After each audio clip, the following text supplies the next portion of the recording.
Tes. A'udzu billahi minasyaitonir rajim. Bismillahirrahmanirrahim. Alhamdulillahirabbil alamin. Wassalatu wassalamu ala asyrafil anbiya wal mursalin wa ala alihi washabihi ajmain. Assalamualaikum warahmatullahi wabarakatuh.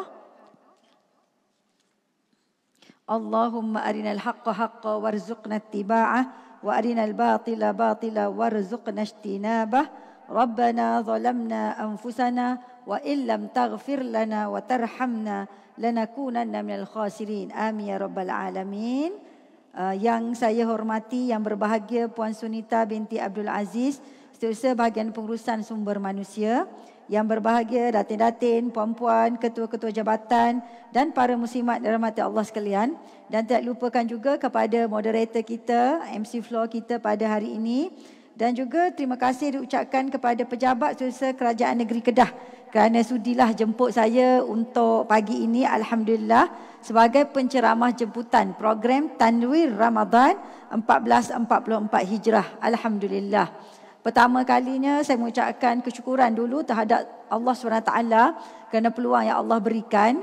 Dan saya ingat saya di Tempah ni, saya ingat dalam sebulan lebih dah, alhamdulillah. Tapi memang perjalanan ke sini ni agak panjang sikit lah. Takdir Allah, bulan ni, bulan Ramadan kali ni saya banyak travel. Daripada satu negeri ke satu negeri ke satu negeri. Jadi saya pun mohon doa jugalah supaya 10 terakhir nanti, insyaAllah walaupun travel banyak, tapi Allah bagi kesegaran, kesihatan untuk betul-betul kita pulun 10 terakhir nanti, insyaAllah. Sebab kita perempuan memang kita kejar bulan Ramadan, tetapi yang paling kita kejar sekali adalah 10 Ramadan. Sebagainya sunnah para salafus soleh dan juga para anbiya. First saya nak test dulu, mic saya okey tak puan? Okey? Saya rasa macam dengar slow je. Saat lagi saya dan cakap saya tak sedar dah. Jadi kalau ada apa-apa bagi tahulah, saya takut tiba-tiba slow dan sebagainya. Okey, baiklah, bila bercerita tentang Ramadan dan wanita, sebenarnya Ramadan dan wanita ni dia dekat sekali. Sebab itu kalau kita tengoklah dalam hadis yang terkenal mengenai wanita solehah, disebutkan apa dia? Seorang wanita yang solehah itu ialah apabila wanita tu solat 5 waktu, puasa sebulan syahran, puasa sebulan ketika bulan Ramadan, menjaga kemaluannya dan taat kepada suaminya, maka dikatakanlah kepadanya, masuklah pintu mana pun yang engkau nak masuk. Sadaqallahul azim. Ini adalah suatu hadis riwayat Ahmad. Nak ceritakan dalam ciri-ciri wanita solehah ni, salah satu yang hadis terkenal adalah dikaitkan dengan puasa Ramadan. Bulan Ramadan. Bukan cerita pasal puasa-puasa lain, tapi puasa Ramadan sebulan tu, walaupun dengan uzur kat tengahnya, tapi Allah janjikan kepada kita kalau buat betul-betul 4 syarat ini dengan tuntutan-tuntutannya. Sebab apa saya sebut tuntutannya? Ada orang dia betul-betul puasa, tapi puasa tu niat dia mungkin nak kuruh. Itu standard lah tu. Kalau perempuan, memang kita lah. Kita ambil peluang terus. Bulan Ramadan ni, kita makan dulu sebelum bulan Ramadan. Syakban kita makan. Ramadan ni insyaAllah ustazah 30 hari. Hari raya nanti kita boleh pakai baju kita yang cantik-cantik ni. Betul tak? Tu kebanyakan wanita ada persepsi itu. Bukannya macam tu. Tetapi yang dimasukkan di sini adalah solat, puasa, jaga kemaluan, taat suami. Ustazah, kalau tak ada suami macam mana? Taat kepada walinya. Sebab kita wanita ni, kita ada wali kita yang menjaga dan melindungi kita dan bertanggungjawab terhadap kebajikan diri kita ni dan juga keagamaan kita, iaitu wali kita. Kalau bukan suami, kita ada ayah. Kalau tak ada ayah, kita ada pak saudara. Kalau tak ada pak saudara, kita ada datuk. Kalau tak ada datuk, kita ada abang. Sampaikan lelaki-lelaki dalam keluarga tu, itu adalah wali kita. Jadi ketaatan kepada, orang kata wali, tapi terutamanya kalau isteri suami lah. Sebab nak taat kepada suami ni bukan mudah, terutama dengan cabaran semasa. Sebab itu Allah masukkan sekali ni puasa Ramadan sebagai syarat wanita solehah. Nanti kita cerita kenapa begitu. Okay, yang kedua, Rasulullah sallallahu alaihi wasallam juga menyebutkan kepada kita as-salah, sembahyang, al-jum'ah ilal jum'ah, Jumaat kepada Jumaat, Ramadan ila Ramadan, Ramadan ke Ramadan, adalah mukaffirat ma bainahunna. Ni adik Mak Tamamu ni kalau dia baca ni tak payah tafsir, betul tak? Sebab dia dah mahir dah ni. Mukaffirat ma bainahunna, merupakan penghapus dosa di antara keduanya selagi mana kita tak buat dosa-dosa besar. Kita harus bersyukur terhadap Allah Subhanahu Wa Taala, sebab Allah bila jadikan manusia, Allah buat kita dengan penuh kasih sayang. Dan Allah sediakan pula penghapus-penghapus dosa kepada kita untuk memastikan kita ni sentiasa recharge terhadap Allah SWT, dan akhirnya kita istiqamah dalam menjalani kehidupan sebagaimana kita pernah bersaksi di Lauh Mahfuz suatu ketika dulu. Kita kadang-kadang perempuan, wanita ada juga lelaki sikit ni, kita kadang lupa. Kan? Kita dah berjanji dulu dengan Allah SWT ketika mula-mula Allah cipta kita sebagai seorang manusia. Alastu bi rabbikum? Aku ni bukan Tuhan engkau ke? Allah tanya kita. Bala syahidna.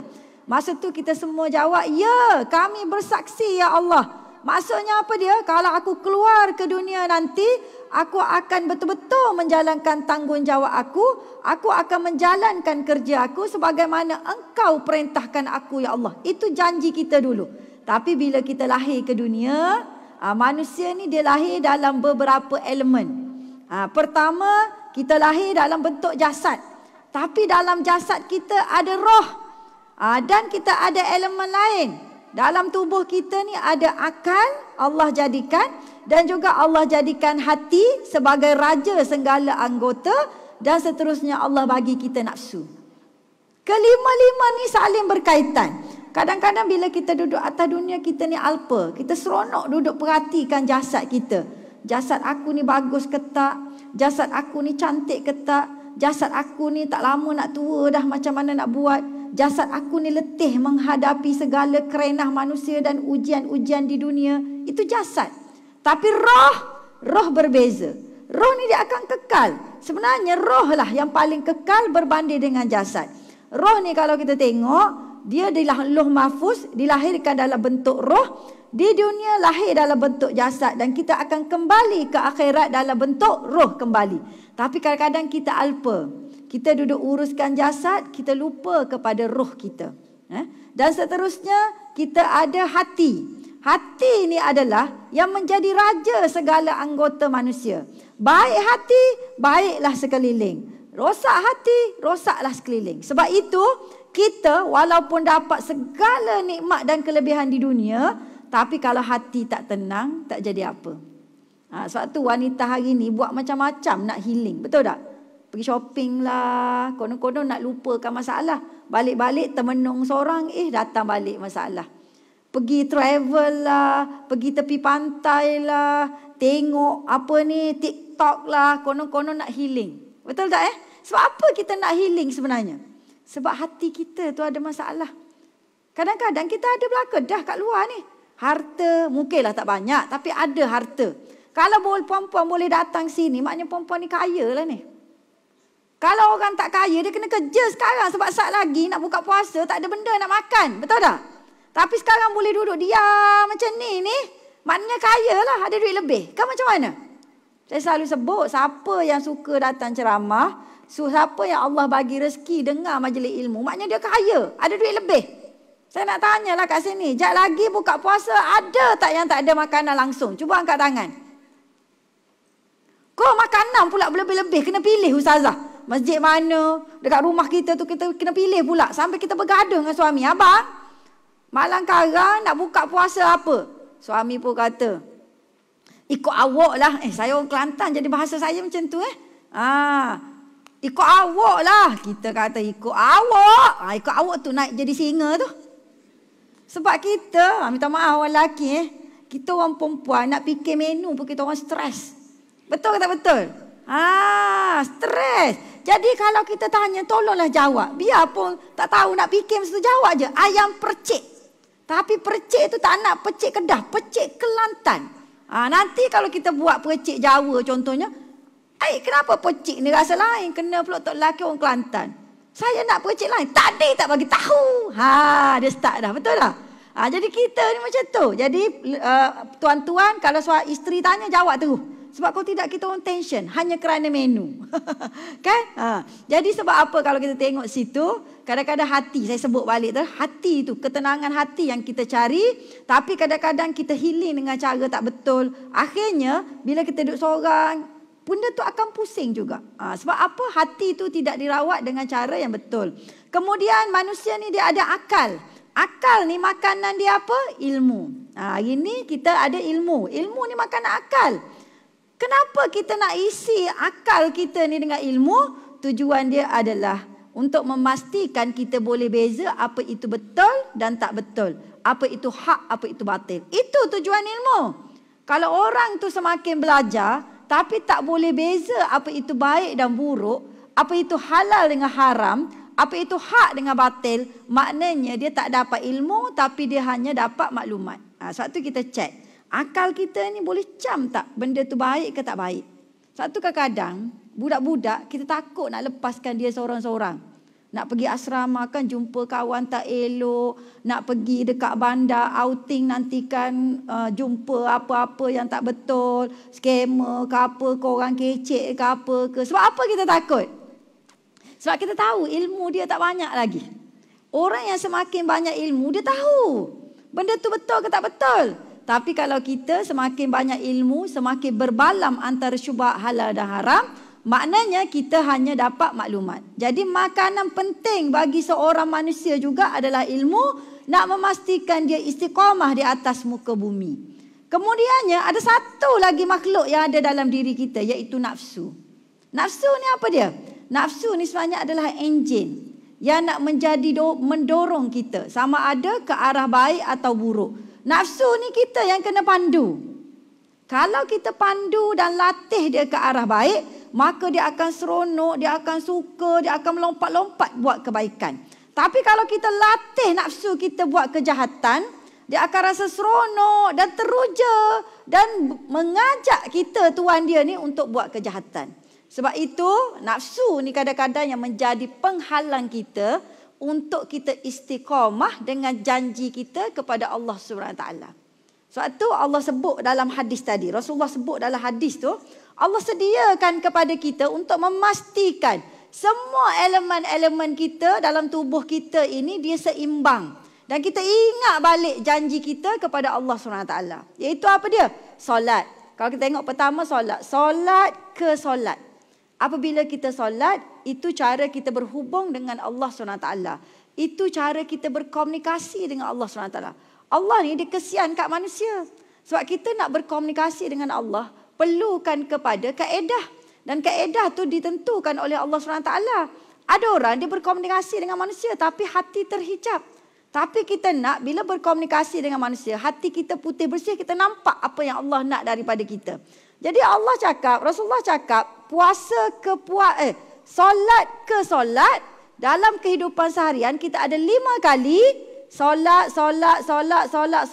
5 kali Allah bagi kepada kita alat penghapus dosa. Allah dah bagi dengan penuh kasih sayang daripada kita. Lepas itu bulan ke bulan. Bulan ke bulan tu apa dia Allah bagi ke kita? Iaitu puasa sebulan bulan Ramadan. Apabila kita masuk camp 1 bulan Ramadan itu penuh dengan tuntutan-tuntutannya dan Allah turunkan penuh dengan keberkatan. Ibarat kalau kita nampak sekarang pahala bonus ni tengah turun, tinggal kita tadah je. Sebanyaknya habis bulan Ramadan kita keluar jadi orang yang baru, insya-Allah Allah akan berkati kehidupan kita sampai jumpa Ramadan seterusnya. Nak ceritanya.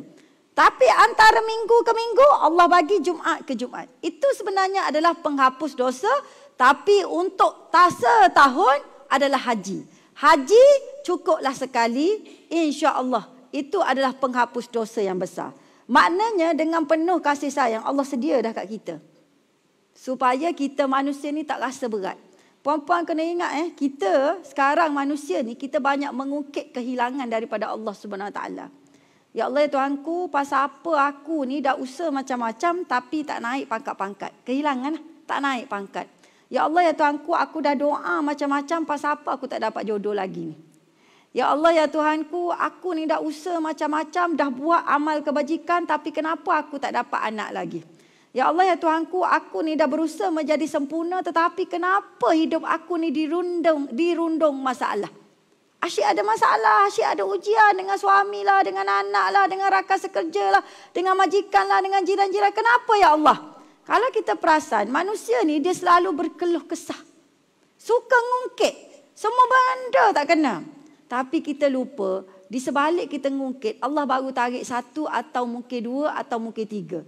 Tetapi kita pernah ungkit tak nikmat Allah SWT pada kita? Sebab tu saya ada buat modul Time to Heal Ramadan Terapi. Saya minta peserta ni senaraikan berapa nikmat yang Allah bagi kat kita. Kalau pun ada masa tulis. Berapa nikmat Allah bagi kat kita? Tulis. Kadang-kadang tulis ni sampai tak tertulis. Banyak sangat. Rambut tu untuk apa dia? Mata untuk apa dia? Telinga, hidung. Tu baru fizikal kita. Lepas tu suasana yang kita hadapi. Jiran-jiran yang macam mana. Jiran begitu, jiran gitu. Anak-anak gitu, anak gini. Suami gini-gini, ayah. Tak tertulis. Tapi kehilangan, kelemahan, ujian kita pun tulis. Sakit hati. Bos tak naikkan saya pangkat. Oh, sakit hati. 1. Lawan yang dia berpuluh-puluh. Tapi manusia akan ingat yang Yang 1 lupa yang banyak. Sebab itu Allah SWT beringat sungguh-sungguh kepada kita. Supaya kita ni kehilangan ujian tu benda pasti. Allah sebut dah. Liyabluwakum ayyukum ahsanu amala. Benda kehilangan, benda tarikan harta, itu memang Allah kata kita akan lalu. Tetapi manusia ni dia tahu dah dia akan lalu. Tapi bila sampai masa dia tetap marah. Dia tetap menyalahkan takdir. Dia tetap orang kata apa mengungkit segala apa yang Allah buat kepada dia. Walaupun dia tahu dia nak lalu. Itu adalah sifat manusia. Daripada mana dorongan-dorongan jahat itu? Kadang-kadang daripada nafsu yang telah kita latih sebelumnya. Sebab itu bulan Ramadan ni adalah bulan melatih nafsu. Dan jihad terbesar bagi seorang manusia lah. Bagi para ulama adalah jihad nafsu. Kita boleh buat baik dengan kawan. Kita boleh cerita, menahan diri apabila orang buat jahat pada kita. Kita boleh pergi berjuang. Kalau orang kata, okey, jom semua kita pergi dengar majlis ilmu, berjuang. Walaupun kita penat, kita pergi dengar. Tak apa, kita pergi. Tapi untuk melawan nafsu, bukan semua orang boleh. Tengah-tengah dengar ceramah ni pun, buka ni, duk ngumpat boleh ni. Mu tahu tak? Mu tahu tak? Tadi Ustaz kata apa? Tak apa. Mu tahu tak? Mu tahu tak? Sempat lagi.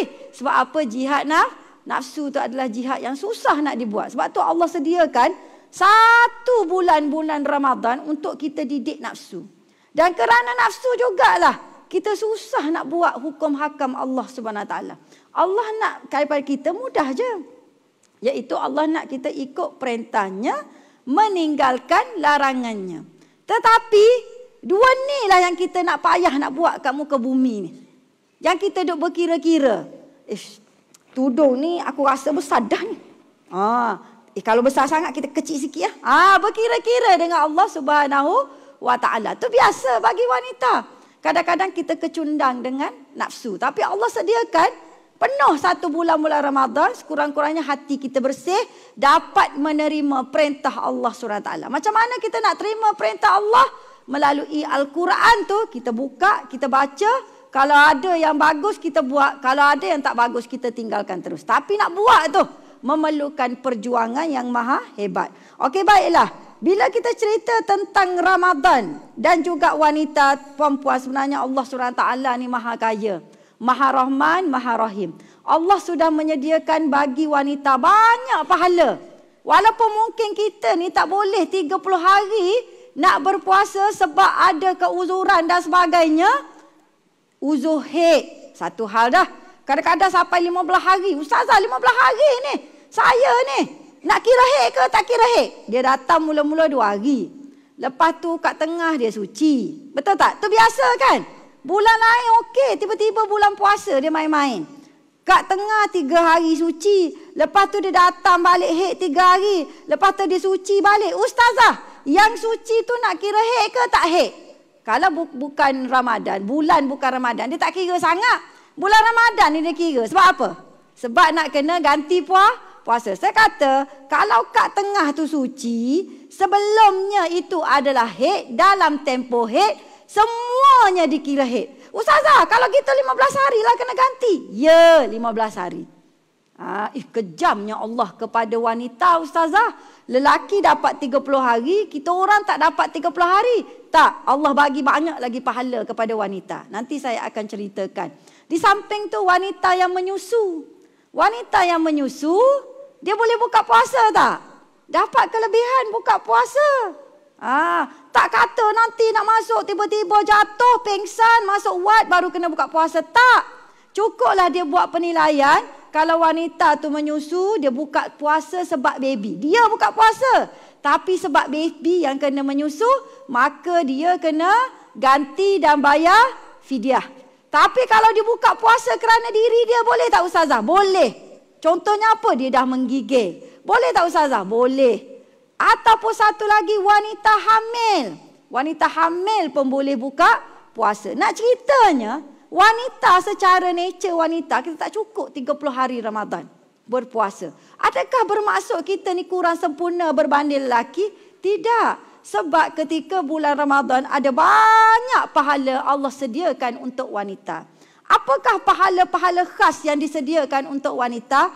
Pertama, bagi wanita Allah dah janjikan, iaitu pahala khas dia ialah menyiapkan hidangan berbuka. Man fattara sa'iman kana lahu misla ajri ghairihi. Siapa yang menyediakan makanan orang berbuka puasa, maka dia akan dapat pahala sepenuhnya tanpa kurang pun sedikit pahalanya sebagaimana orang berpuasa. Ini kerja kita biasanya. Kalau yang masak, yang jadi suri dalam rumah tangga, yang menjaga dapur biasanya siapa? Wanita. Maknanya kalau kita puasa, kita kurang buat ibadat lain, tapi kerja kita kat dapur menyediakan makanan orang berbuka puasa, maka pahala tu dapat dah. Tapi bukan pahala sikit, berganda-ganda. Kalau kita sediakan kepada 7 mulut, macam saya, 7 anggota keluarga. Anak 5, suami, isteri. 7 mulut. Walaupun anak saya tu contohnya tak dapat penuh berpuasa sebab mungkin puasa dia kurus, saya dapat puasa dia hak gemuk. 7. Kalau kita pula perempuan rajin sikit, lebihkan sikit. Kita masak contohnya untuk 7 orang. Tapi untuk hari tu kita masakkan sikit, lebihkan untuk 10 orang. 3 lagi bagi kat jiran. Seramai orang buka puasa itu, maka kita dapat pahala semua. Maknanya Allah nak bagi pahala free yang berganda-ganda ketika bulan Ramadan untuk wanita. Sebab tu kena niat ikhlas. Ketika kita menyediakan makanan tu, baca doa. Orang tua dulu-dulu dia tekun. Bangun pagi tu dia syahadah siap-siap dah. Asyhadu an la ilaha illallah wa asyhadu anna Muhammadar Rasulullah. Nak masak tu dia letak tu terus. Dia apa ni? Kacau beras tu. Allahumma salli ala Muhammad wa ala ali Muhammad. Patu masak tu ya Latif, ya Latif, ya Latif. Pasal apa? Orang kita sekarang banyak ilmu. Banyak jumpa ustaz-ustazah. Zikir banyak. Tapi oleh kerana terlampau banyak, tak tahu nak buat mana satu, last kali tak buat langsung. Betul ke tak betul? Lepas tu kita pula balik daripada SUK ni penat. Kalau ada jam pula, kalau tempat saya ni jam. Balik tu, mulut tu sama naik dengan buat kerja. Kemak dah kata dah, sebelum mak balik ni potong ni. Habis. Nampak tak? Jadi sebab itu, kita gunakan peluang bulan Ramadan ini untuk dapatkan pahala sebanyak mungkin. Sebab kita tahu, kita mungkin tak sempurna nak kejar pahala sebanyaknya, tapi kita curi pahala. Ini cara kita nak curi pahala. Dan kalau kita lebih pula, bagi makan kat jiran pula. Alhamdulillah. Yang kedua, mengajak dan menyediakan sahur. Bersahurlah kamu, kerana dalam bersahur itu berkat. Orang perempuan saya nampak kadang-kadang kita ni suka skip sahur. Terutama bagi yang tak berkahwin lagi, skip. Tak apa ustazah, saya sahur awal-awal sebelum tidur, lepas saya tidur, sekarang saya bangun terus. Tapi rugilah. Sebab bulan Ramadan ni ada waktu yang mustajab. Waktu yang paling mustajab tu bila? Adalah 1/3 malam. Sekurang-kurangnya puan, kita bulan Ramadan, kita wajib bangun. Sebab apa wajib bangun? Sebab kita nak menyediakan sahur. Kita sediakan sahur, kita ajak orang bersahur, dapat pahala terus dah. Tak payah fikir-fikir dah. Kecuali atas rumah puan tu suami buat, maka dia dah dapat pahala. Tapi kalau saya nak berebut pahala, cuma saya buat juga jadual. Dalam rumah saya tu ada beberapa orang, hari ni anak saya, esok anak nombor 2, lusa saya, tolak ni pula. Tapi suami saya dia bak settlekan kejut anak dan dia bahagian tu lah bahagian ibadat. Kalau dia masuk dapur pun buat pening kepala aku lepas tu nak urus. Dia bukan semua. Betul lah anak muda kadang-kadang sekarang dia ideal.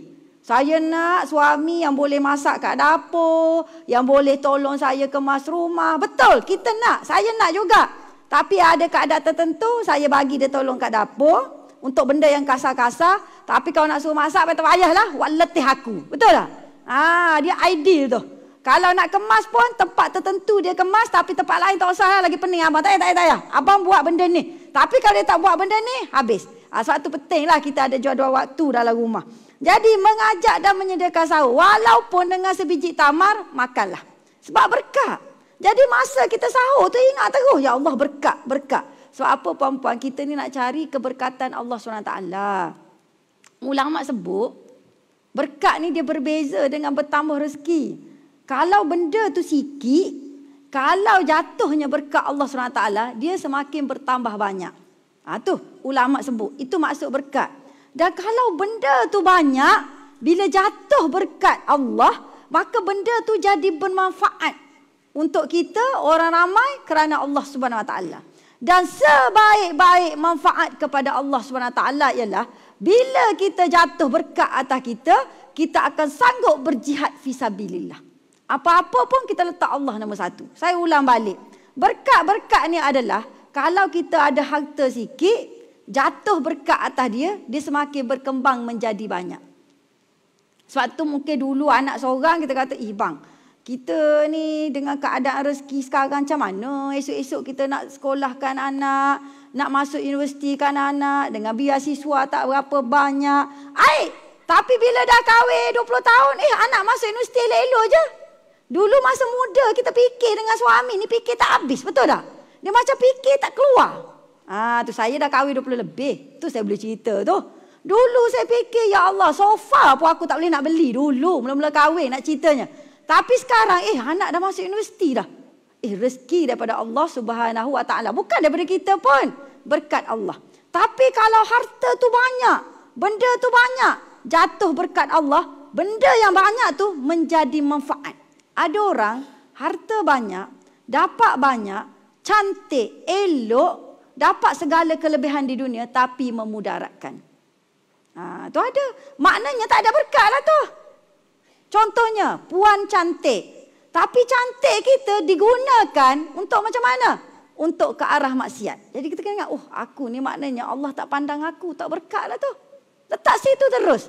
Jadi kita kena tukar balik. Cantik dah. Tapi nak tukar cantik jadi manfaat.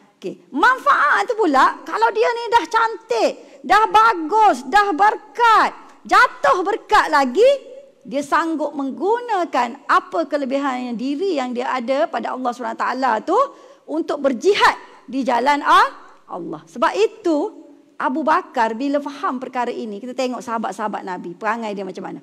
Abu Bakar, Umar, Uthman, ada kelebihan harta. Mereka ni sangat kaya. Perniagaan dalam negara hingga luar negara. Tetapi mereka tak anggap harta tu milik mereka. Harta tu mereka ada, tapi makan tetap bercatu. Pakai tetap macam tu. Sebab apa? Sebab harta tu digunakan untuk manfaat keluarga dan juga agama. Sehinggakan dalam satu perang. Kalau bulan Ramadan ni puan-puan, dia ada terkenal dengan satu perang yang saya suka baca setiap kali masuk Ramadan. Dia panggil Perang Tabuk. Kalau puan-puan ada rezeki tahun depan, buat ceramah Perang Tabuk. Barulah kita wanita ni akan rasa bersemangat hidup atas dunia ni. Kalau setakat masalah sikit-sikit ni orang tak payah fikir. Buat ceramah Perang Tabuk. Perang Tabuk ni adalah, ni adik-adik kena ingat balik cerita kat kawan-kawan. Perang Tabuk ni adalah perang yang terakhir yang disertai oleh Rasulullah sallallahu alaihi wasallam. memulakan perjalanan perang Tabuk pada bulan Rejab sampai dekat Tabuk dekat Jordan tu. Tabuk dekat Jordan. Ketika waktu Syakban, lepas tu berjalan balik sampai ketika pertengahan Ramadan. Maknanya panjang perang Tabuk tu. Tapi perang ini adalah perang yang paling menakutkan bagi orang Islam ketika zaman Rasulullah setelah mendirikan kerajaan Islam Madinah, kerana perang ini adalah perang menentang kerajaan Rom yang dianggap paling hebat ketika itu. Rom pun sampai sekarang pun hebat. Tuh, orang putih, US tu semua daripada kerajaan Rom lah tu. Jadi ketika itu, kerajaan Islam Madinah ni kerdil. Negara yang baru nak naik. Tapi nak kena berperang dengan Rom kerana Rom ni merasa terancam dengan kerajaan yang dibina oleh Rasulullah SAW.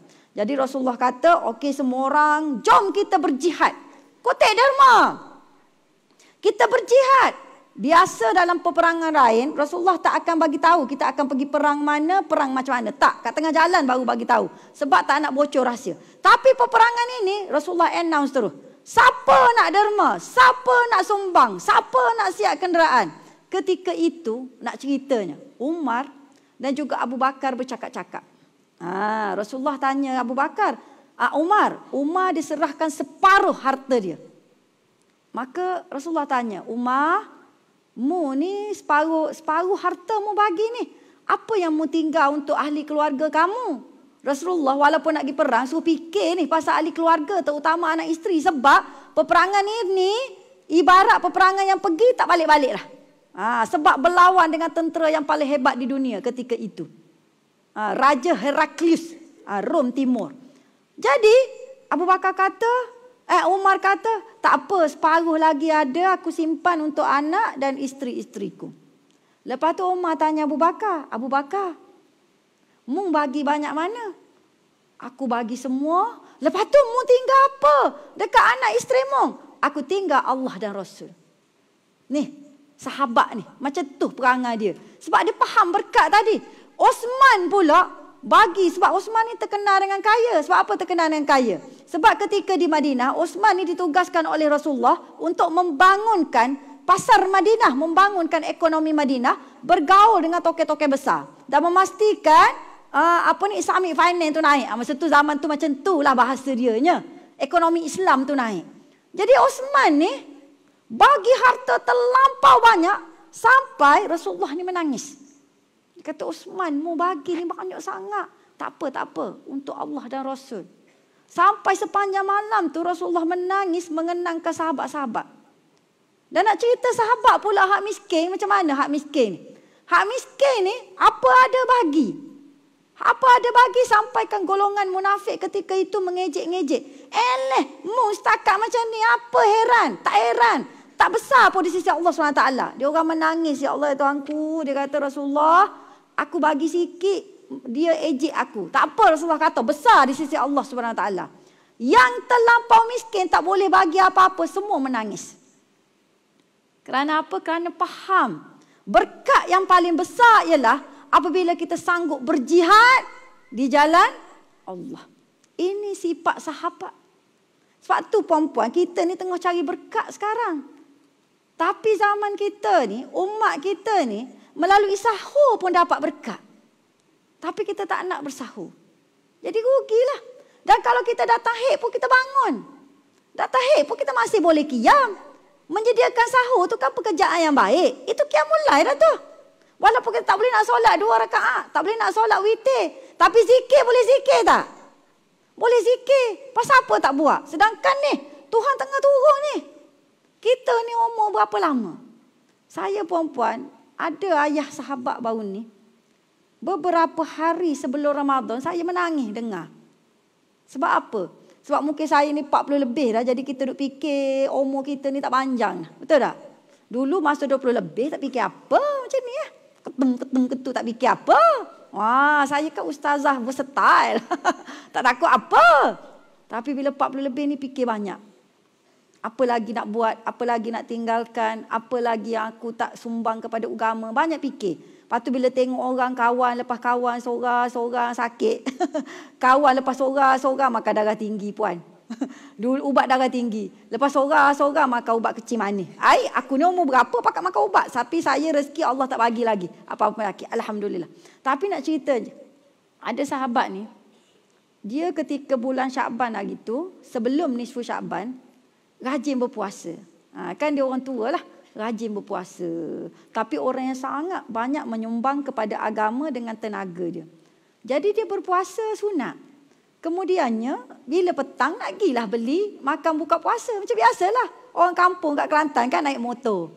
Naik motor, nak pergi beli berbuka. Tengah jalan balik, tiba-tiba aksiden. Bukan aksiden besar pun, aksiden simple sahaja. Lalu meninggal dunia terus di tempat kejadian. Saya bukan sedih sebab dia tu meninggal. Sebab meninggal tu benda pasti, betul tak? Kita pun tak tahu ni akan datang macam mana cara meninggal kita. Saat lagi ke sekarang ke wallahu alam bisawab. Tapi saya sangat sedih ialah bila dia meninggal dalam keadaan berpuasa. Saya pun fikir, ya Allah Tuhanku, aku ni kalau meninggal dalam keadaan macam mana? Aku ni kalau boleh nak mati, biar mati tu dalam puasa macam Pok Cik ni. Tapi mati kita ni kita tak boleh nak tentu. Puan-puan ingat tak kisah seorang ustazah yang terbakar kereta tiba-tiba? Ingat tak? Saya tengok yang suami dia menangis tu. Sayang tak berniat tinggalkan, abang tak berniat tinggalkan sayang. Abang tak berniat tinggalkan sayang. Sebab dia kan duk bercakap dua-dua tu. Lepas tu baru duk usaha nak dapat zuriat. Muda sama muda. Lepas tu yang saya seronok bila dia sebelum tu dia letak ke IG story dia ayat Quran. Kuni bardan wa salaman ala Ibrahim. Dia jumpa ayat tu dia suka. Kita pun tak tahu. Ayat tu ayat tentang apa?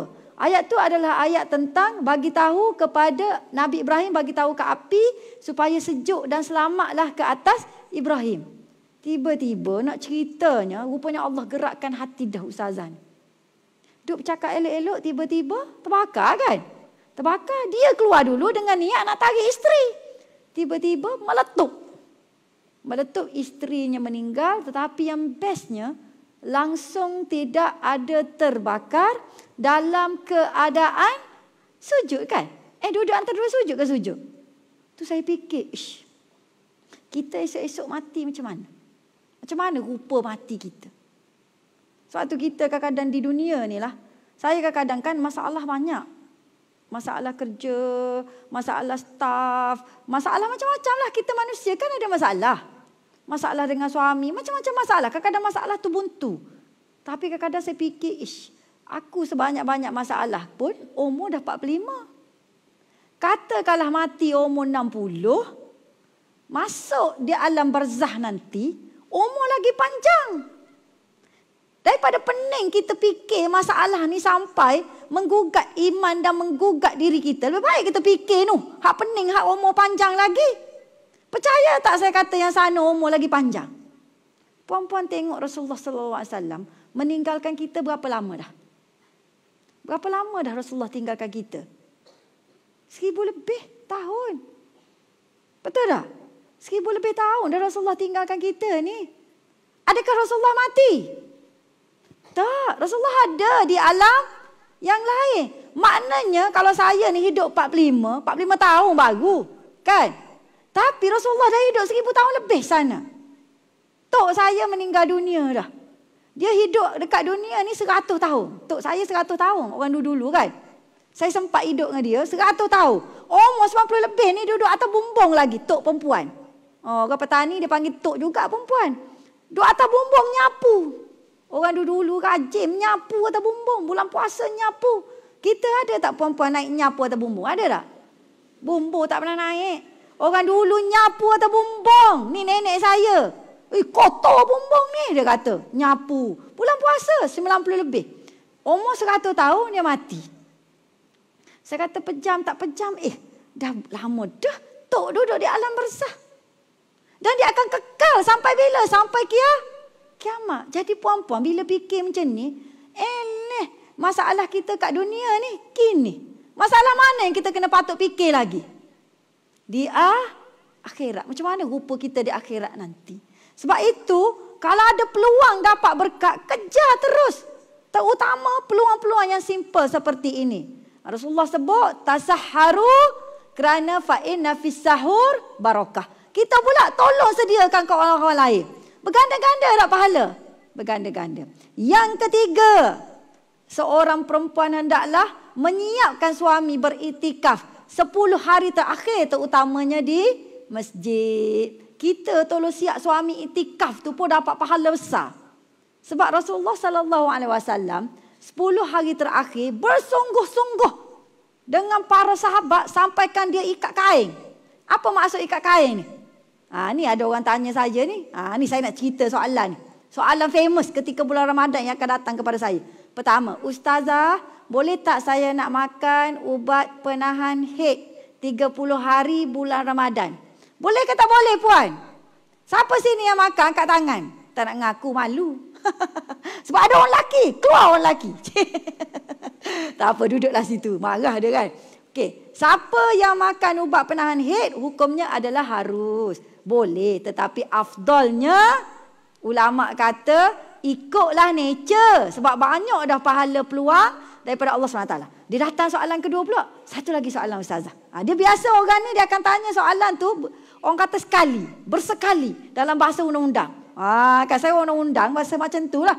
Yang kedua dia akan tanya, Ustazah, boleh tak saya tak nak bersama suami, budak-budak mata mamuk tu telinga, bersama suami 30 hari bulan Ramadan.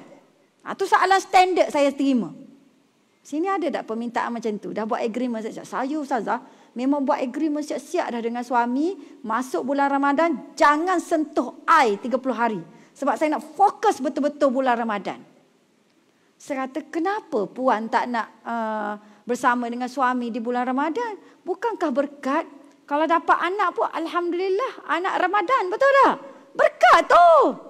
Macam pergi Mekah, Madinah, takkan tak bersama dengan suami. Walaupun sekali. Sebab berkat. Tapi duduk lain-lain Ustazah. Tak apa.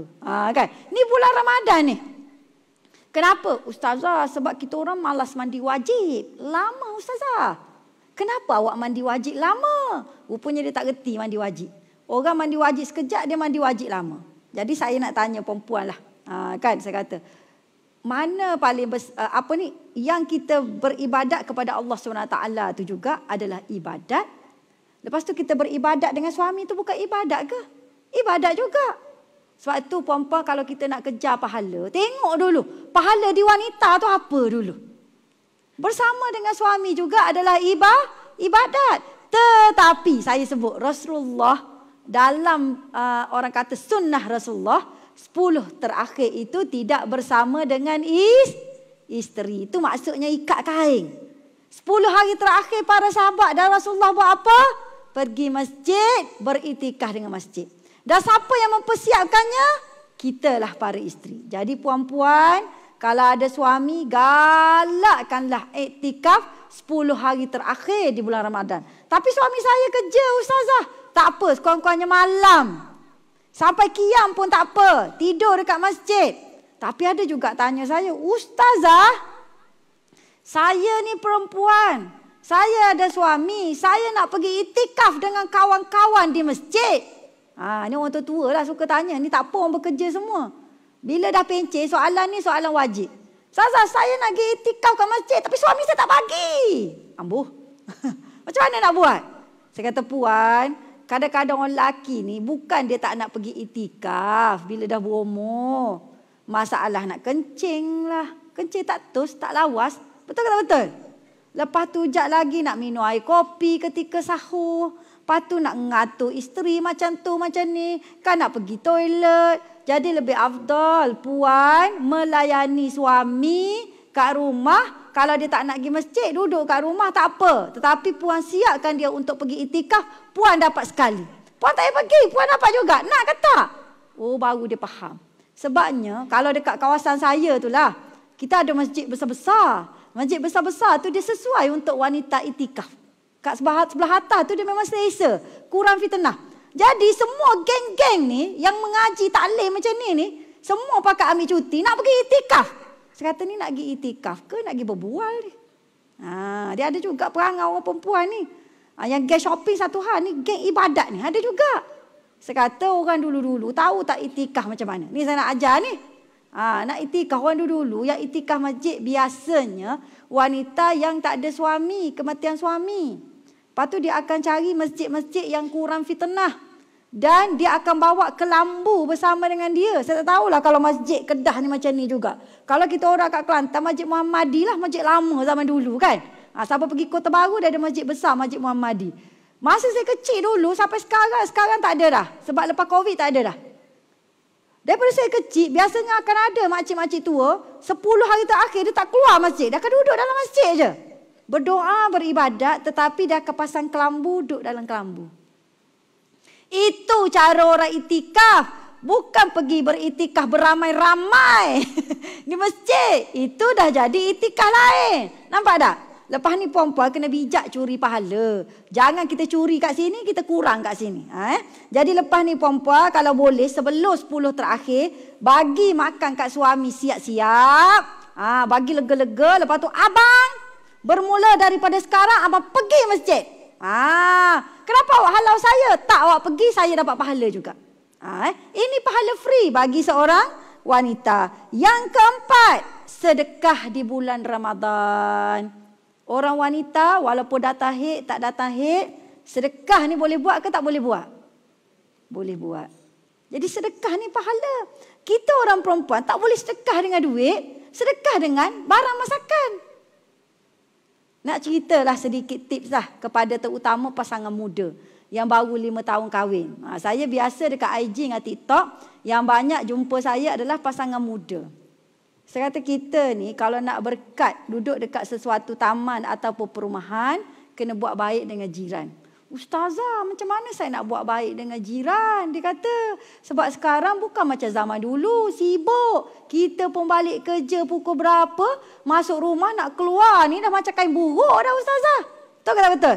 Sini memanglah lawa, cantik, tengok tudung berpusing-pusing, betul tak? Bila balik ke rumah kain buruk ni. 40 lebih, betul tak? Kan jadinya, dia kata macam mana ustazah? Saya kata antaranya ialah amalkan bertukar-tukar makanan dengan jiran. Tu saya suka buat posting. Kalau bulan Ramadan, saya akan buat posting bertukar-tukar makanan dengan jiran. Sebab apa? Saya pernah jumpa anak-anak muda, dia bela tahu puan.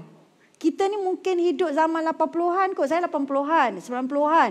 Membesar 90-an. Saya biasa dengan budaya itu. Walaupun tak kampung pun kita akan buat benda tu. Jiran tu dia ibarat macam adik-beradik kita. Kan dialah yang akan mula-mula tengok rumah kita. Dia akan mula-mula tengok anak kita. Berlaku apa-apa kat rumah kita, dia yang tahu dulu. Sebab tu jiran ni dia ibarat saudara dekat kepada kita. Jadi kalau tak baik, macam mana kita nak duduk dekat sesuatu taman? Jadi saya pernah jumpa anak-anak muda, bila orang bagi makan kat dia, contohlah bulan Ramadan kita bagi juadah kat dia.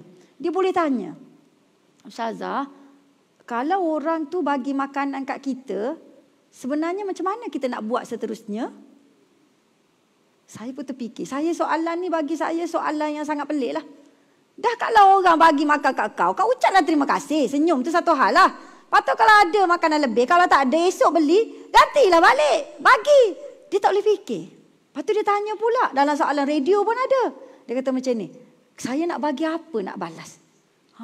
Maknanya bagi dia orang benda tu adalah sangat orang kata sebab dia kurang bergaul kan.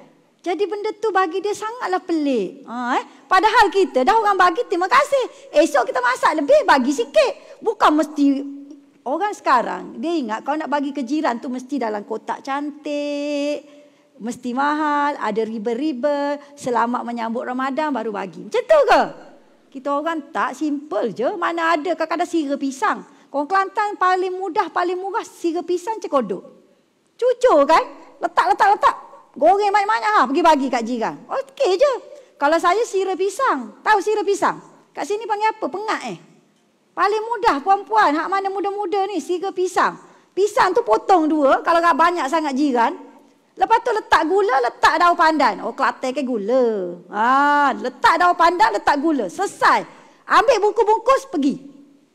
Tapi bagi dia orang, benda tu sangat pelik. Dan bila dia terima, tahu nak buat apa. Saya nak cerita pada puan-puan. Saya ni duduk dekat taman kawasan Subang Jaya. Saya orang Subang Jaya. Kan, ada kan lagu rap tu kan. Saya duduk kawasan tu lah. Yang ada artis-artis tu kan. Menteri pun ada kawasan saya. Tapi dia orang lah kaya, saya biasa-biasa je. Kan? Saya duduk 20 tahun dah situ. Lepas tu saya fikir, macam mana nak jadikan jiran-jiran dekat kawasan saya ni supaya mesra macam jiran-jiran kita kat kampung. Sebab dia orang masing-masing kerja. Lepas tu kereta besar-besar, hebat-hebat, rumah okey-okey. Macam mana aku nak kawan? Aku ni muda. Anak kecil-kecil masa tu 20 tahun. Anak kecil baru lahir. Jadi saya kata macam mana nak buat? Saya kata tak apalah. Sebab biasa mak saya, benda wajib kita kat kampung adalah bagi makan. Saya bagilah. Mula-mula bagi simple-simple je. Kadang-kadang kalau balik Kelantan, keropok yang segera kecil-kecil tu kan. Bagi seorang satu, bagi. Tapi nak tahu tak apa hikmahnya? Betul orang tua ajar kita ni. Benda ni tak ada dalam buku. Tapi bila kita buat, Allah bagi hikmah kat kita. Dapat pahala lagi kalau bulan Ramadan. Selain dalam bulan Ramadan pun dapat pahala. Tapi nak ceritanya sekarang, Alhamdulillah, jiran-jiran, saya ingatkan tak kenal saya. Suatu hari, dalam beberapa Ramadan yang, saya ingat dalam 5 Ramadan yang lepas lah, rumah saya dimasuki perompak. Perompak kawasan saya ni perompak ganas daripada Colombia. Dia akan aim satu hari 2 rumah yang end-lot. Rumah saya end-lot, bukan corner lot, end-lot. Rumah kecil je end-lot. Dia akan aim satu hari 2 rumah end-lot. Satu malam ketika waktu berbuka. Sebab kita orang akan buka kat surau. Jadinya dia akan masuk modus operandi yang canggih. Sebab daripada Colombia. So dia attack kawasan saya. Satu hari tu kena rumah saya juga. Bila kena rumah saya ingat kan jiran tak pedulilah. Sebab kita orang bandar, orang Subanjaya. Betul tak? Rupanya esok penuh jiran mari. Ustaz, rumah ustaz kan? Rumah belakang depan. Ustaz, rumah ustaz. Saya kata bang.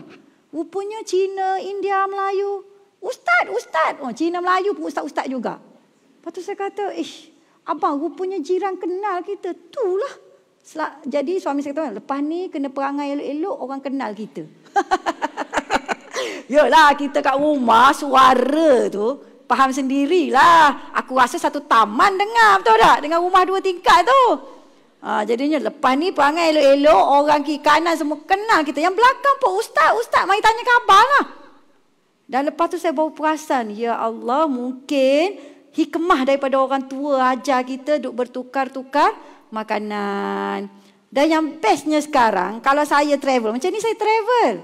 Daripada Setiu, Kota Baru, hari ni Kedah, malam ni tidur Perak. Tak balik-balik kan? Anak saya ada 2 orang yang masih sekolah rendah. Siapa yang jaga? Jiran tolong tengok. Jiran tolong ambil, pergi hantar surau. Jiran tengokkan, malam-malam ada jiran yang tolong round rumah. Saya akan bagi tahulah.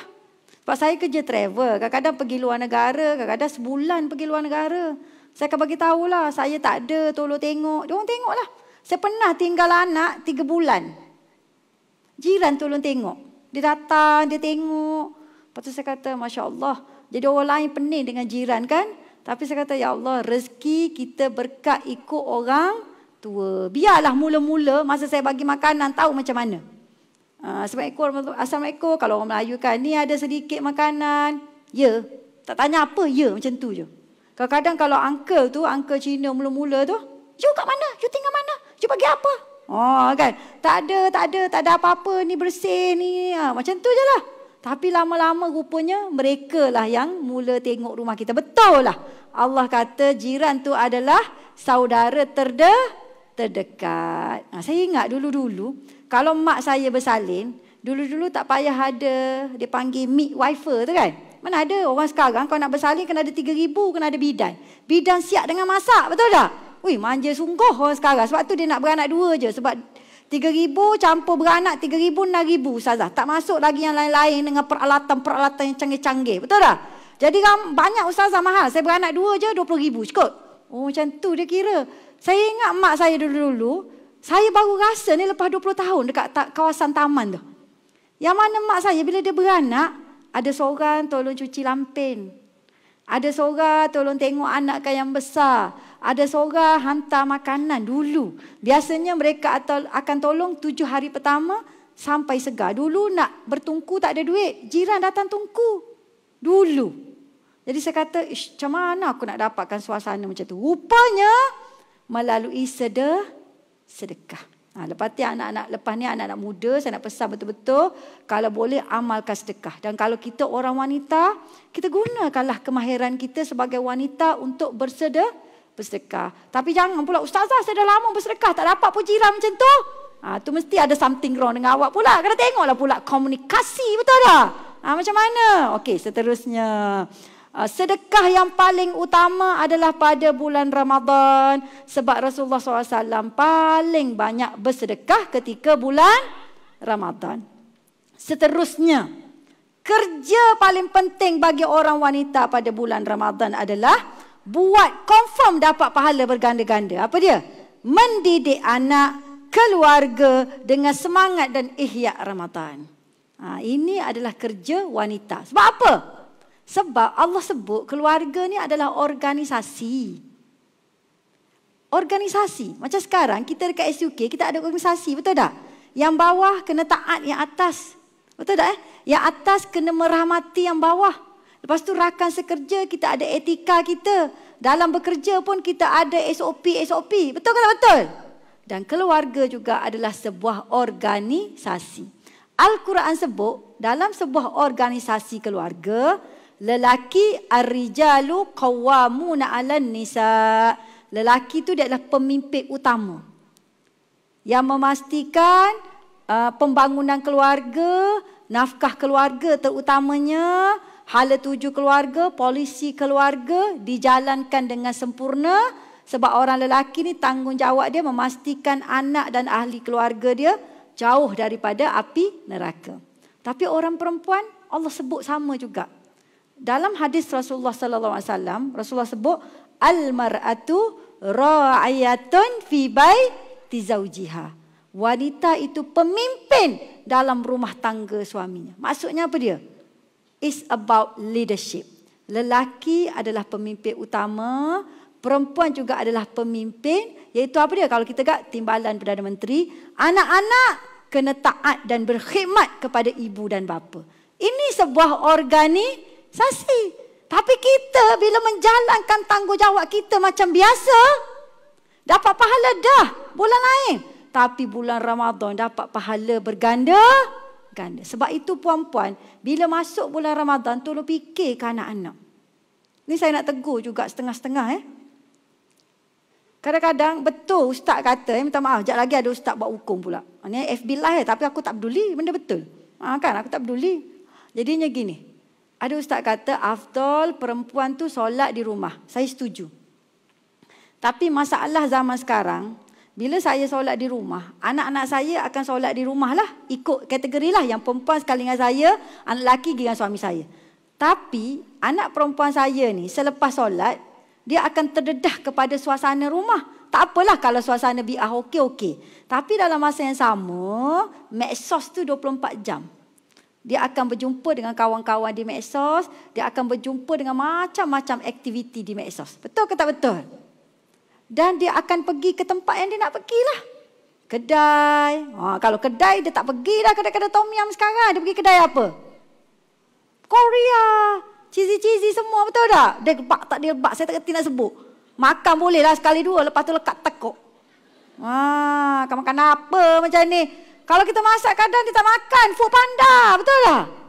So saya kata, betul ustaz, saya setuju. Wanita ni afdal kat rumah. Tapi sekarang saya kena pergi ke masjid sebab saya nak didik anak saya biasakan diri dengan suasana dan bi'ah masjid. Terutama ketika anak saya kecil dulu saya bawa. Cuma cara dia macam mana? Kalau saya fikir seorang, tak payah pergi. Sebab ibadat saya kat rumah pun diterima dah oleh Allah SWT. Boleh beribadat bersungguh-sungguh tanpa gangguan. Nak zikir banyak mana ke, nak bila anak tidur, lepas tu baru nak bangun, tak ada masalah. Tapi sekarang kita fikir masa depan anak kita. Kalau anak kita daripada kecil tidak biasa ke masjid, yang mana masjid ni antara tanda-tanda lah manusia yang dinaungi syurga, dinaungi oleh Allah SWT ketika arash ialah apabila hatinya terlekat dengan masjid. Tapi mak daripada kecil tak pergi. Macam mana? Tapi pergi kerja pergi. SUK boleh datang kerja. Pergi masjid tak boleh pula. Kajak lagi marah ustaz kat aku ni. Jadi kita pergi. Tapi biasa dulu-dulu saya kalau anak kecil saya akan cari masjid besar. Ada masjid kat tengah tu. Apa nama masjid yang lama tu? Masjid putih tu? Masjid Zahir kan? Masjid tu besar. Biasa saya akan pilih masjid besar-besar. Sebab apa? Sebab anak kita kan kecil.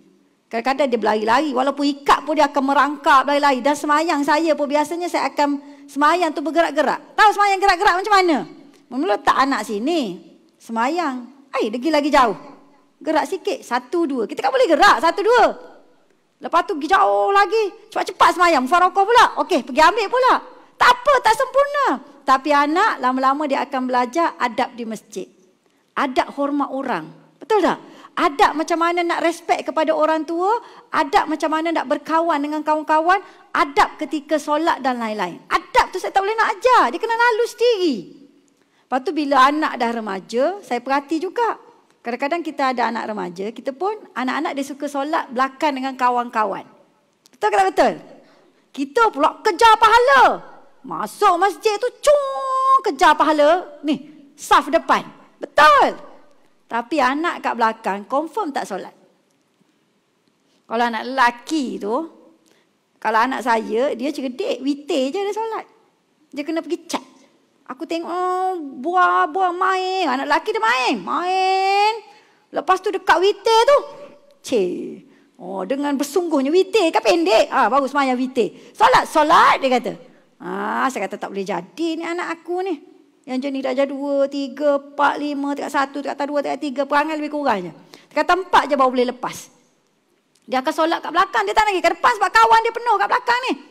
Lepas tu kalau budak perempuan pula berbual tak habis. Macam kita. Tengok saya duduk ceramah berbual juga. Tak pesen dia. Saya pun sama. Berbual. Dah nak masuk 2 rakaat. Baru dia bangun. Sebab dia boleh laju. Tu standard dia. Lepas tu setengah tu saya minta maaf lah. Ibu pergi masjid kejar pahala. Anak, dia tak perasan pun nak cek bawa telekung ke tak bawa telekung. Jadi saya biasanya ketika anak remaja, saya biasa solat kat belakang je. Orang tanya saya, Ustazah kenapa tak duduk kat depan? Ni, jemaah saya tanya. Ustazah kenapa tak pergi duduk kat depan? Sedangkan kat depan ni pahala lagi banyak. Saya kata betul, tapi pahala saya lagi banyak kat sini. Pahala saya banyak ke depan, hak ni duk ikut-ikut ni, hak ni kikis pahala saya. Sebab ni tanggungjawab asasi saya. Betul tak? Hak pahala tu depan tu sunat, hak ni wajib. Jadi saya terpaksa ketika anak membesar tu solat kat belakang. Bawa raga satu. Ni saya buat sendiri, saya nak share ni supaya hak muda-muda ni ikut buat. Kalau hak berumur ni payah dah lah sikit. Kan? Jadinya bawa raga satu tu sebab apa? Bawa makanan, keropok. Lepas tu anak kita dia akan duduk dengan anak orang lain. Nak solat lambat sikit. Pasal apa? Nak betulkan satu-satu barisan tu. Lepas tu ada pula. Awak ni datang solat kan terawih. Nak solat isyak ni kan. Tak terawih isyak lah. Isyak kan. Mana telekung? Tak bawa. Datang buka puasa je. Lepas tu solat maghrib. Solat macam ni. Stocking tak apa. Tak apa. Labuhkan kain. Kena ajar tu satu-satu. Esok bawa telekung. Kalau tak bawa telekung, bawa stocking. Saya kata. Solat. Lepas solat tu berbual. Saya kata kalau tak solat 8 rakaat, ustazah tak bagi keropok. Jadi dia orang dulu, kalau saya duduk, kita orang kan ada tempat untuk kanak-kanak. Memang ada orang marah, kenapa kanak-kanak asingkan? Betul, sebab bising. Jadi kena ada AJK lah jaga. Kadang-kadang AJK ada yang dah tahir, kadang tak ada. Tapi saya memang mak dia, saya volunteer terus lah jaga.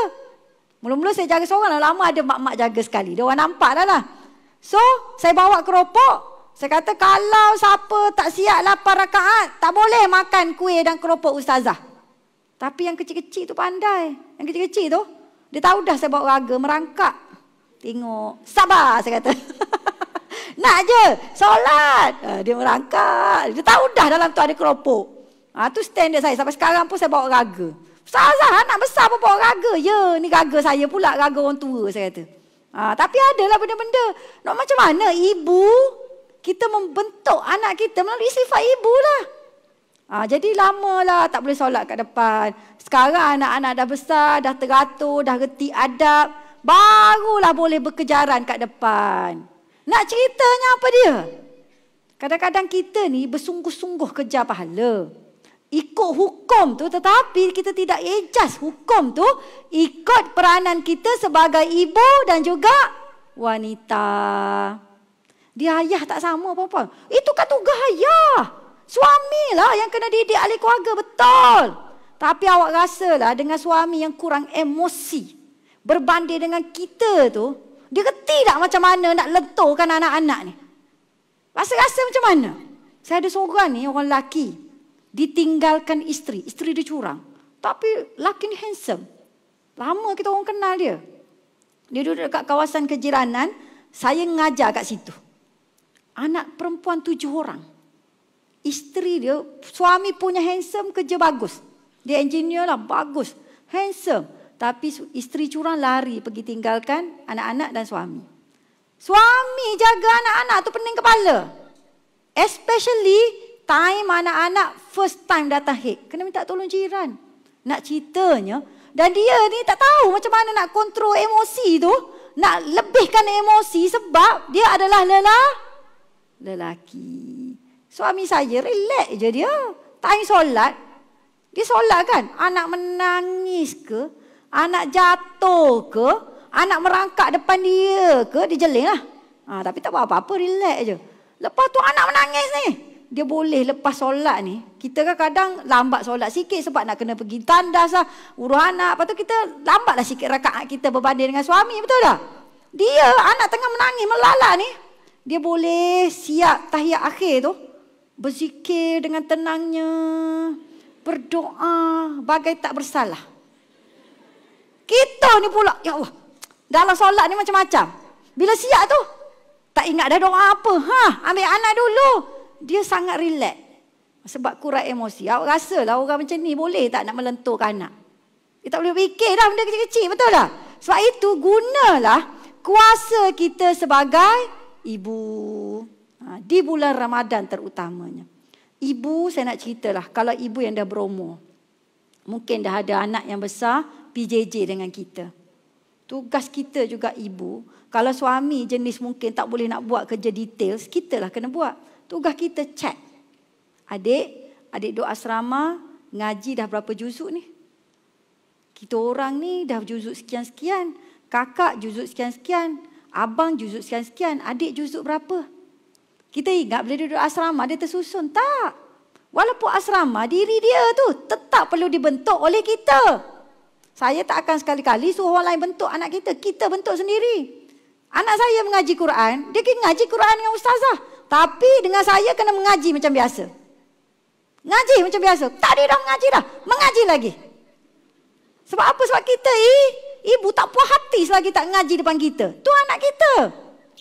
Kita yang kena tentukan masa dia. Depan dia kenapa kita nak suruh sekolah tentukan? Telefon. Juzuk dah berapa? Solat macam mana? Qiyam ke tak ni? Takkanlah tak qiyam. Saya kan asrama dekat Imtiaz Maktab Mahmud. Yelah memang aku tahu Maktab Mahmud. Tetapi kalau betul kau qiyam, masa kat rumah nanti balik kau qiyam juga. Ni kat sekolah qiyam beria, kat rumah tidur. Kalau mak tak kejut juga. Tak bangun juga. Jadi anak ni kena check. Kalau yang jenis anak yang dah kerja jauh, kena telefon. Ni bulan Ramadan. Adik buat apa? Anak saya kadang saya panggil adik juga.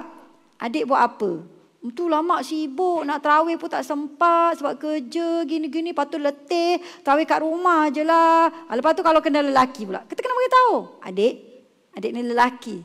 Letih macam mana pun kena pergi masjid. Bukan lama pun, sekarang paling lewat pun pukul 10 dah boleh balik. Bukan suruh 20 rakaat pun, pergi. Kalau time muda ni, time larat, banyak masa, tak kahwin, malas pergi masjid, agak-agak lah. Bila awak dah kahwin, dah banyak tanggungjawab, kerjaya semakin hebat. Bila kerjaya semakin hebat, dia punya tekanan semakin tinggi, agak-agak awak akan pergi masjid tak? Masa tu mak mungkin tak ada kat sini. Mak mungkin dah duduk alam kubur. Awak buat macam tu, siapa nak kira ATM cash kat mak? Sebab tu anak-anak kena check. Lepas tu, kalau anak yang dah kahwin, check. Saya selalu nasihatkan ibu, kalau ada anak yang dah kahwin, tolong pergi tidur rumah anak. Kalau boleh bulan Ramadan, pergi. Kenapa Ustazah? Bulan Ramadan malah nak berjalan-jalan, kena pergi. Sekurang-kurangnya pergi tidur satu hari, kalau boleh hujung minggu, 24 jam tidur. Kita tengok, kalau bulan Ramadan, anak cucu kita ni perangai seperti bukan bulan Ramadan, sama je. Tak ada pun budaya nak mengaji ke, cepat-cepat nak pergi terawih ke, lepas tu semangat nak tadarus dalam rumah ke, semangat duduk cerita pasal Ramadan ke. Sama je masa bulan lain, masing-masing buat hasil, masing-masing kalut, masing-masing sibuk. maknanya gelaplah masa depan keturunan kita. Kena cek. Tu tanggungjawab siapa tu? Tanggungjawab kita sebagai ibu. Kita ni ibu induk. Perasan tak? Kalau bila jenazah meninggal, dia sebut nama bapa ke nama ibu? Ibu. Jadi kita ni, kalau betul-betul nak layak disebut nama ibu, kena berperanan sebagai ibu. Terutama di bulan Ramadan. Bulan Ramadan lah adalah bulan yang paling mudah nak baiki keluarga. Sebab apa? Sebab bulan Ramadan Allah dah susun siap-siap dah. Daripada qiyam tu sampai tarawih, program penuh. Buat sekurang-kurangnya ya ibadat tu, insya-Allah dia akan jadi baik, mudah terima Al-Quran. Masuk pula 10 terakhir, ada rezeki dapat Lailatul Qadar. Ini bulan yang paling mudah untuk reform keluarga, reset balik keluarga. Tapi kalau bulan Ramadan kita tidak berperanan sebagai ibu, sangat bahaya. Saya kan nak share. Ada arwah ustaz ni, saya share. Saya tak pernah share lagi kat Kedah ni. Ada arwah ustaz, kita panggil arwah Ustaz Nawi. Dia ayah kepada Esko Wanita Kelantan sekarang, YB Datuk Mumtaz. Ayah dia ada jadual.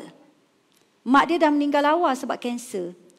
Meninggal awal sebab kanser. Jadi tinggallah ayah seorang-seorang. Tapi ayah dia ni jenis orang kata bapa induk yang bertanggungjawab. Anak dah kahwin semua, berjaya semua. Yalah dah kahwin, berjaya, anak cucu semua. Dia ada satu jadual, dia buat checklist. Checklist ibadat anak-anak dan cucu-cucu. Betul, Datuk bagi tahu kat saya betul. Ayah dia yang cek. Lepas tu dia akan tulis, anak sulung, nama anak. Anak nombor 2, nama anak. Nombor 3, anak. Dia pun cek. Ada ibadat salah satu. Dia akan cek. Ibadat-ibadat penting, dia akan telefon. Contoh, puasa hari Arafah. Dia akan telefon. Esok hari Arafah, dia panggil baba. Baba nak cek siapa anak cucu baba yang puasa esok. Dia cek. Dia pun tanda. Kenapa tak puasa? Kenapa anak nombor 3 tak puasa? Kenapa? Dia tanya sesuatu. Telefon anak nombor 2 pula. Telefon anak nombor 3 pula. Telefon anak nombor 4. Zakat. Dia cek. Tahun ni nak masuk Ramadan. Siapa yang tak bayar zakat? Anak nombor 1. Anak nombor 2. Dia tanda. Dia ada buku checklist. Lepas tu Ramadan pula dia cek. Sedekah. Umrah. Macam-macam. Ibadat-ibadat. Siapa yang bulan Ramadan 10 terakhir tak qiyam? Dia cek. Anak mana? Anak nombor 2. Cucu mana? Dia cek. Ada senarai. Jadi Datuk kata ketika ayah dia ada, kerja ayah dia, orang lelaki kan dia tak cakap banyak. Dia bukan macam kita. Kalau kita telefon anak, panjang. Bobe. Kena pula anak yang ngam. Betul tak? Dia tak. Dia cek je kerja anak-anak, dia cek ibadat. Kalau kira kan, bapak-bapak dia, mak dia tu, semua orang hebat-hebat dah tak payah nak cek. Tapi dia ada checklist. Sebab dia berasa bertanggungjawab. Dan bila arwah meninggal dunia, arwah Ustaz Nawi meninggal, Kak Tah kata, saya panggil Datuk Kak Tah lah. Datuk Kak Tah kata, hilanglah orang yang duk cek ibadat. Kami, adik-beradik, anak cucu. Saya pun terfikir, saya kata, ya Allah, kenapa dia tu rasa bertanggungjawab sampai begitu sekali? Sebab dia faham tugas dia sebagai bapa induk. Puan-puan kita ni bakal jadi ibu induk. Puan-puan tengok saya, sekarang anak 5. Sat lagi kalau dia kahwin jadi 10. Sat lagi kalau dia beranak jadi berapa? Tak jadi mak induk kita. Mak induk ni dia akan kekal sampai ke akhirat tu. Dia akan tarik sampai akhirat. Bukan sekarang. Mak saya sendiri sekarang cucu 30. Mak saya cucu 30 saya nak sulung. Dan saya saja 30 cucu.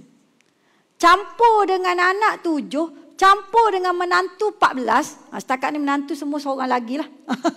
Dia tak tambah. Kalau tambah tak tahulah. Jadi 14. Campur dengan ipar 2. Campur dengan pak saudara, anak saudara. Banyak mana keturunan dia? Lepas tu saya kata kita ni ibu induk. Apa kita buat? Memberi kesan bukan saja kepada anak. Tapi juga kepada zuriat. Nih saya nak pesan. Kalau boleh kita ibu-ibu induk, boleh dah saya nak panggil ibu induk sekarang? Ibu induk lah. Sebab tu, kalau kita tengok, banyak daripada doa kita tu, kena masukkan zuriat sekali. Ibu kena doa. Dia macam ni, antara ibu dengan ayah, ibu pangkat lagi besar. Ibu baru ayah. Antara suami dengan isteri, siapa pangkat lagi besar? Suami dengan ayah, suami dengan isteri, siapa pangkat lagi besar? Suami dengan isteri, saya lah ustazah. Suami dengan isteri siapa lagi besar pangkat? Suami. Ibu dengan ayah, siapa pangkat lagi besar? Ibu. Tuhan bagi adil, tak payah bergaduh. Ini bukan emansipasi wanita, tak perlu. Masing-masing ada kerja masing-masing. Betul tak? Allah bagi cantik.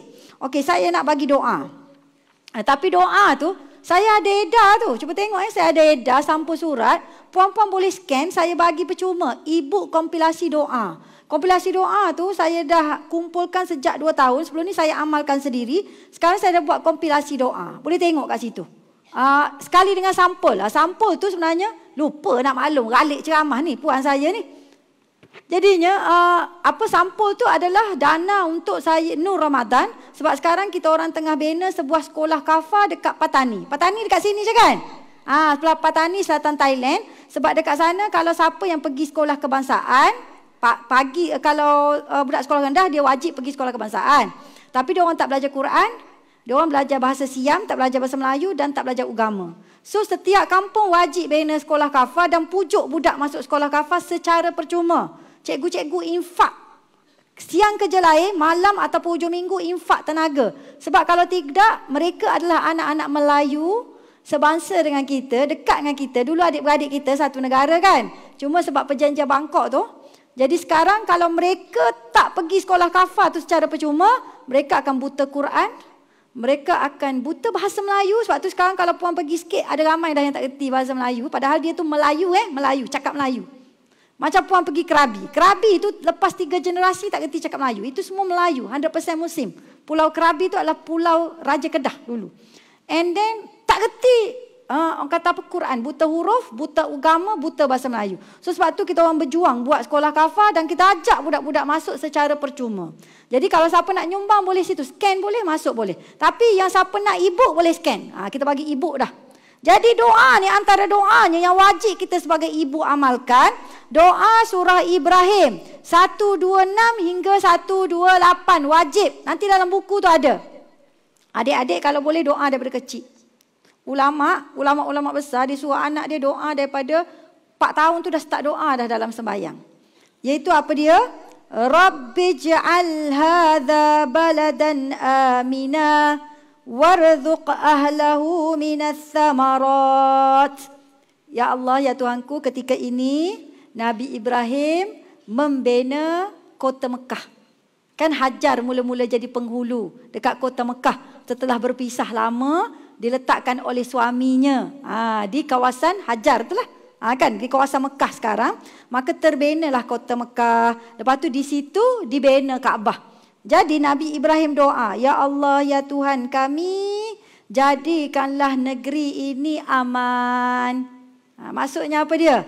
Jadikanlah negeri tempat yang nak naik ni aman. Kalau kita doa, jadikanlah negeri yang tempat aku duduk, ahli keluarga aku duduk, keturunan aku duduk ni aman.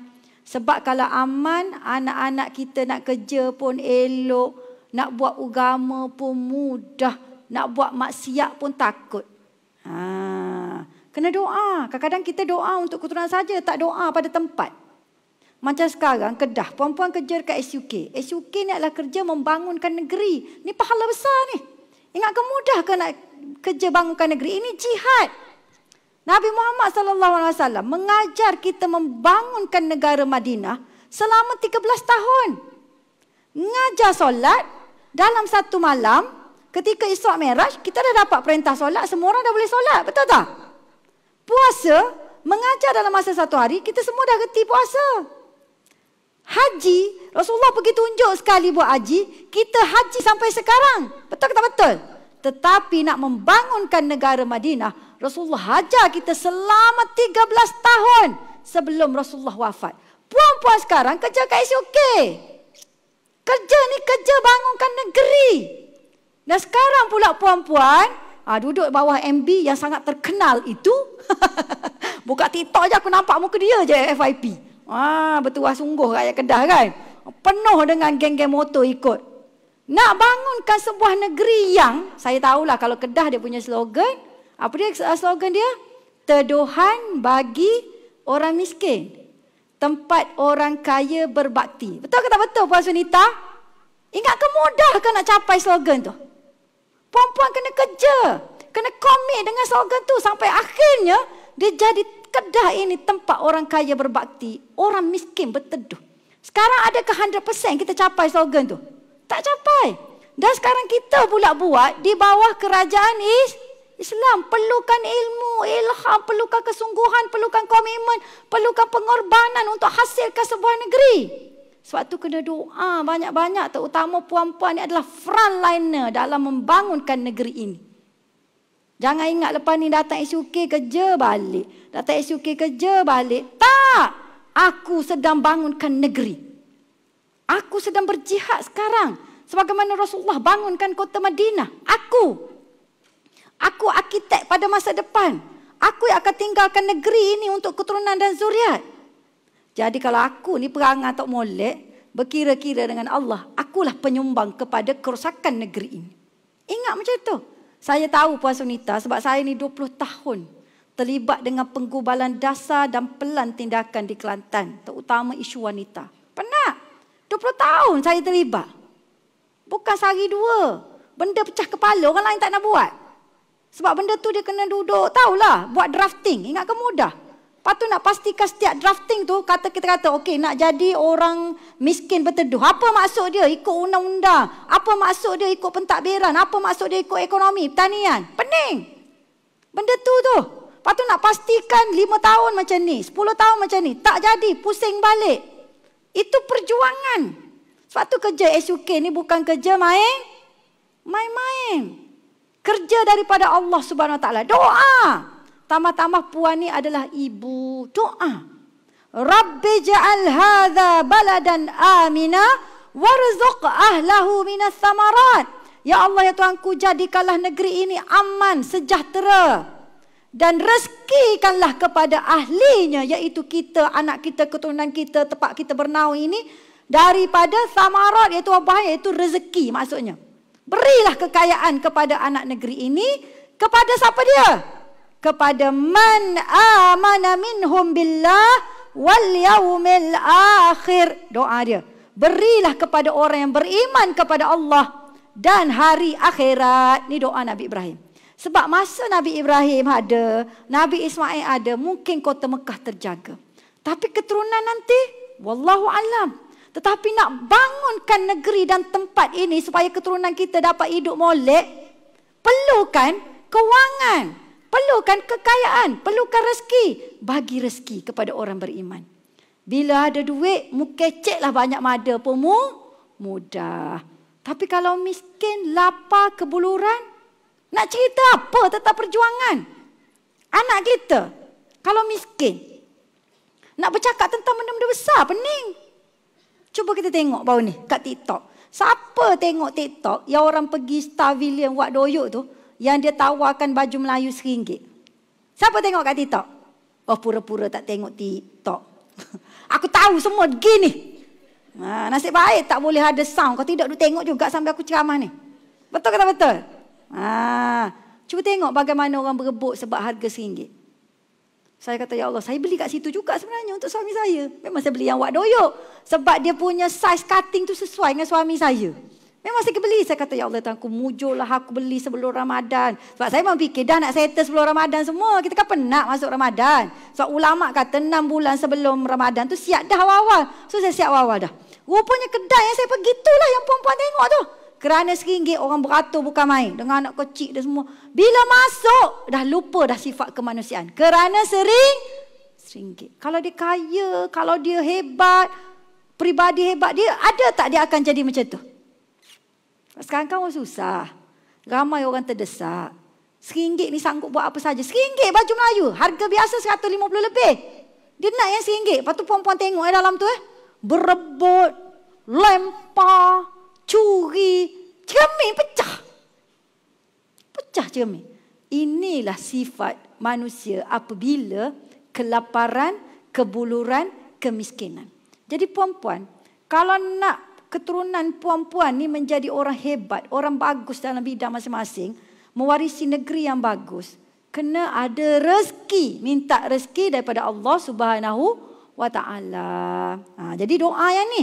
Lepas tu beri rezeki pada siapa dia? Kepada yang beriman.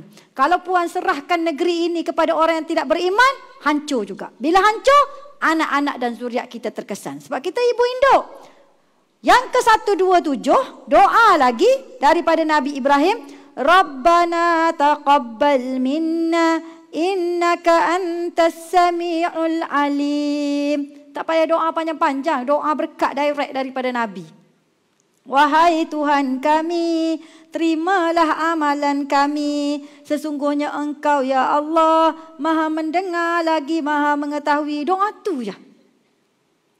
Nabi Ibrahim lepas selesai buat Kaabah dengan Nabi Ismail, doa, ya Allah ya Tuhanku, kau terimalah ibadatku ya Allah. Ya Allah ya Tuhanku, kau terimalah usahaku ya Allah. Padahal Nabi tak payah doa dah. Tapi nak ceritanya sifat Nabi tu, berdoa pada Allah SWT. Kita ni belum tentu masuk syurga.